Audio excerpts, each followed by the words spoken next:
এখানে আমরা একটি ইউটেরাসের মডেল দেখতে পাচ্ছি। এটি হচ্ছে জরায়ুর ফেলোপিয়ান টিউব এবং এই যে দুই পাশে কিন্তু ওভারি দেখতে পাচ্ছি।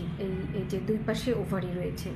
তো অনেক সময় কিন্তু ওভারিতে বিভিন্ন রকম প্যাথোলজি হয়ে থাকে, যেমন একটি হচ্ছে ওভারিয়ান সিস্ট। তো অনেক সময় ওভারিয়ান সিস্ট হলেই যে আতঙ্কের কিছু এমন নয়। তো কখন আমরা সতর্কতা অবলম্বন করব বা কখন ওভারিয়ান সিস্ট হলেও অপারেশন দরকার হতে পারে?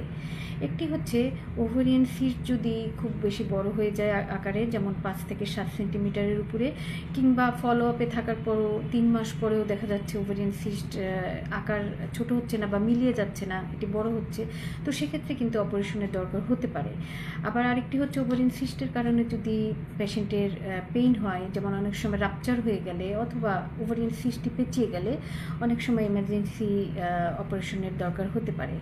আরেকটি হচ্ছে যে যদি কারো family history of ovarian cancer, অর্থাৎ ওভারিয়ান ক্যান্সারের কোনো হিস্ট্রি থাকে কোনো পেশেন্টের, সেক্ষেত্রে সতর্কতা জরুরি। এবং এর মধ্যে যদি কোনো সলিড অংশ থাকে কিংবা কমপ্লেক্স সিস্ট থাকে, সেক্ষেত্রে অবশ্যই সিস্টটি ভালোভাবে ইনভেস্টিগেশন করতে হবে যে এটি কী ধরনের সিস্ট। এরপরে রয়েছে যদি কোনো নারীর 45 থেকে 50 বছরের পরে, অর্থাৎ মেনোপজের সময়ে যদি কারো ওভারিয়ান সিস্ট দেখা দেয়, তবে সেক্ষেত্রেও অবশ্যই সতর্কতা জরুরি। ধন্যবাদ সকলকে।